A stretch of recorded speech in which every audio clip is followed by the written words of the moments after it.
You need a lot of scale to pull this off. You need a lot of infrastructure in place. You need a lot of really good technology, systems, delivery capabilities, unit economics. We can't continue to invest in opening new stores. We need to invest in e-commerce. I think their transformation is going to go down as one of the best business transformations in the past 50 years. We have chronicled Walmart's journey, their marketplace journey for years now. Honestly, starting back in 2009 when they tried to launch Walmart Marketplace as an internal initiative at Walmart, it failed.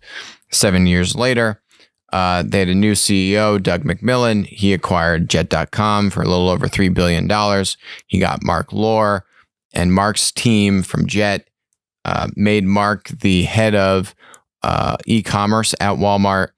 Doug, to his credit, has rebuffed critics and analysts that have scrutinized the level of investment.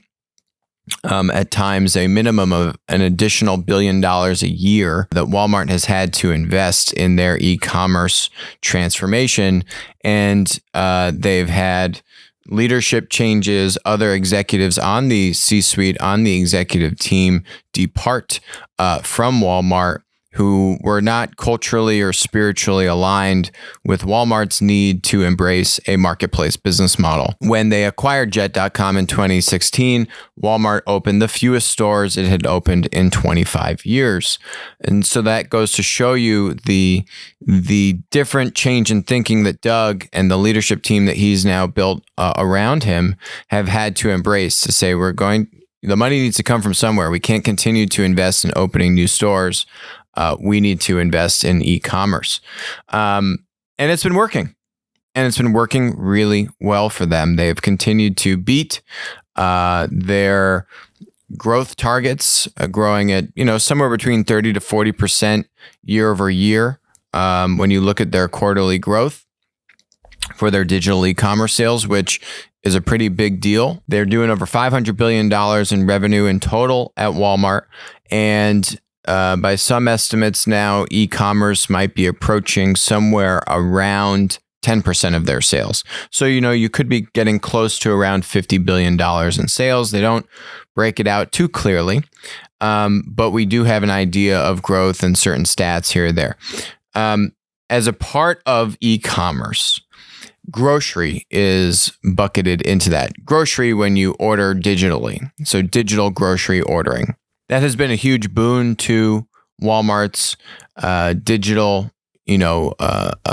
initiatives here, and it's gone very well for them. So the news that we have today is Walmart Plus is launching. This is actually supposed to come out in February or March of 2020. It was delayed and pushed back because of COVID. We have some more information on it, and it should be coming out shortly here. Basically, it looks like it's going to be a $98 annual membership compared to, I think Amazon Prime is at $120 these days. They are basically promising free same-day grocery delivery. That seems to be one of the biggest kind of advantages of doing this. There's other perks around like higher priority to get delivery or pickup options, discounts on fuel at Walmart gas stations,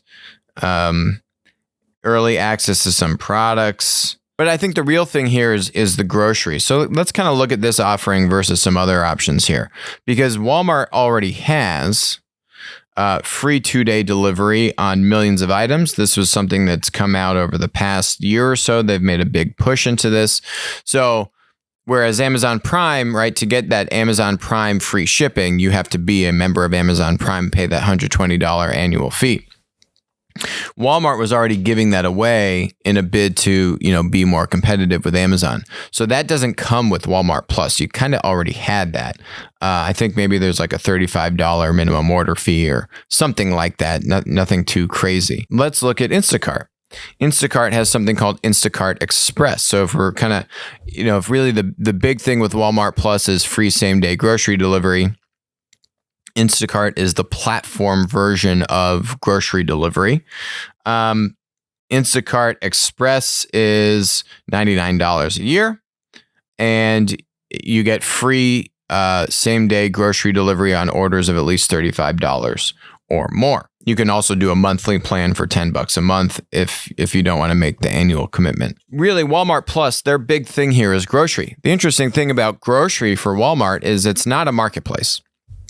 And because when there was the Corona spike earlier on the show, we covered in April, right? We saw Walmart digital grocery market share was actually right around 50%. And Instacart was right around 25%, 30%. And then basically the two companies swapped places. Instacart went up to about 50%. This is digital grocery ordering. And then Walmart went down to about 25, 30%. And they swapped. And basically the reason why is you had such a huge influx of demand when everyone was shelter at home. Walmart has linear grocery, which means all the grocery supplies are coming from a Walmart store. Instacart platform version, they can get supply from any, or theoretically any and every grocery store, right? So when you have that influx of demand, you need huge supply on the other side of that. Walmart was not able to meet that demand. And so you saw their share of digital grocery delivery actually go down and Instacart's go up. And that's actually how their Instacart was able to hit profitability for the first time ever, was when they actually got to roughly a 50% market share threshold. That goes to show you the economics and that winner take all dynamic and the importance of basically being in the number one slot as that marketplace leader. Because if you're not there, you're not profitable. And so now it took that much boost to Instacart for them to just hit break even. Pretty astounding. So grocery is kind of the killer app here, as we've seen Amazon make a big push, like buying a company called Whole Foods a number of years ago. So we've seen Amazon understands the importance of grocery. They actually own roughly 10% of Instacart, by the way, funnily enough. When they bought Whole Foods had invested in Instacart many a year ago. So anyway, Amazon understands the importance of grocery. Amazon Fresh, going back to our Walmart Plus comparison here, also gives you free grocery delivery via Amazon Fresh in eligible regions. So it's not everywhere. Oh, by the way, Walmart Plus is not necessarily a national service. So that it's probably going to be a regional kind of launch, at least initially. So Amazon Fresh, you get free grocery delivery through Amazon Prime anyway. So if you kind of think about the Walmart Plus offering, it's just bringing them to parity with really Amazon Prime. Amazon Prime is also now going to give you the media and the entertainment offerings, right? They have Amazon Prime Video, they have Twitch, they are making a bunch of other media investments. Walmart Plus is kind of trying to do that, but in a very small niche way. So Amazon Prime is a number of years ahead in terms of how are we bolstering our offerings outside of just physical product purchases, right? Whether it's through Amazon.com or Amazon Fresh. To be a few steps ahead here. But this is a huge step for Walmart to really bring this parity, to bring this membership program. I'm sure in this membership program, they're also going to try and bolster, for example, next day shipping, right? That continues to be the game amongst these marketplace and retailers is how can you just continue to accelerate shipping? Same day for grocery, 2-day for our other products. Okay, now how can you do next day shipping, right? Continue to kind of move that goalpost closer and closer to the customer. So it's a considerable step. You need a lot of scale to pull this off. You need a lot of infrastructure in place. You need a lot of really good technology systems, delivery capabilities, unit economics, right? Like you need a lot of density to be able to do something like this and have the unit economics work out in such a way that you're not hemorrhaging money. Now, Walmart is still losing money, I think, on their e-commerce operations. They're not closing that billion-dollar gap in the course of a year, especially given the pandemic that's going on. So they're still losing money, but they're doing this, they're continuing to invest, they're continuing to innovate, they're continuing to keep pushing at offering parity with what Amazon is trying to do. It's a wonderful thing to see, especially when you consider that Amazon has had a 26-year head start, founded in 1994. Walmart in earnest really started this marketplace kind of competition initiative in earnest, 4 years ago when they acquired Jet.com in the middle of 2016. So it's really just been 4 years, but it's great to see what one of the traditional incumbent retailers has been able to pull off in 4 years. And I think as we see these things play out, will Walmart beat Amazon? No, I don't think they'll beat Amazon. They're not going to be the number one player. But as we know with platform dynamics, there's room for two winners. You can be number one or number two. And we can see this with iOS and Android. You can see it with Uber and Lyft, with Google search and kind of Bing, although that's not as favorable of a number two slot. So you have different network effects, different supply side considerations, different, fulfillment considerations here, which help drive how closer is the number two player to the number one player. iOS and Android, it's actually pretty close. Google search and Bing, pretty wide discrepancy. Uber and Lyft, a little bit closer, but still pretty wide gap.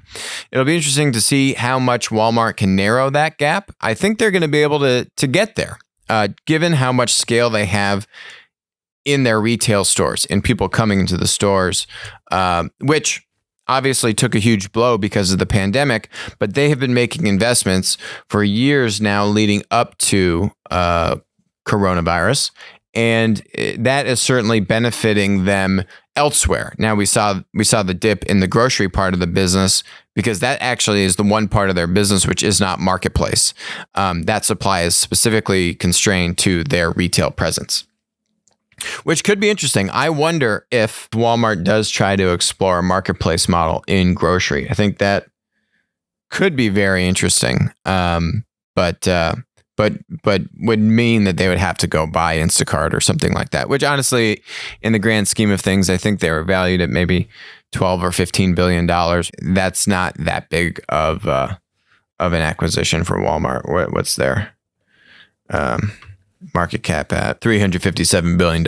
I mean, it's a lot of money, but if the team can make the business case to say, hey, we should marketplace grocery and we need to really double down on grocery. That, to me, would be the way to really double down on grocery is marketplace it, right? They've marketplaced the rest of their business and are making huge strides to try and get more sellers, get more inventory, broaden that product catalog online.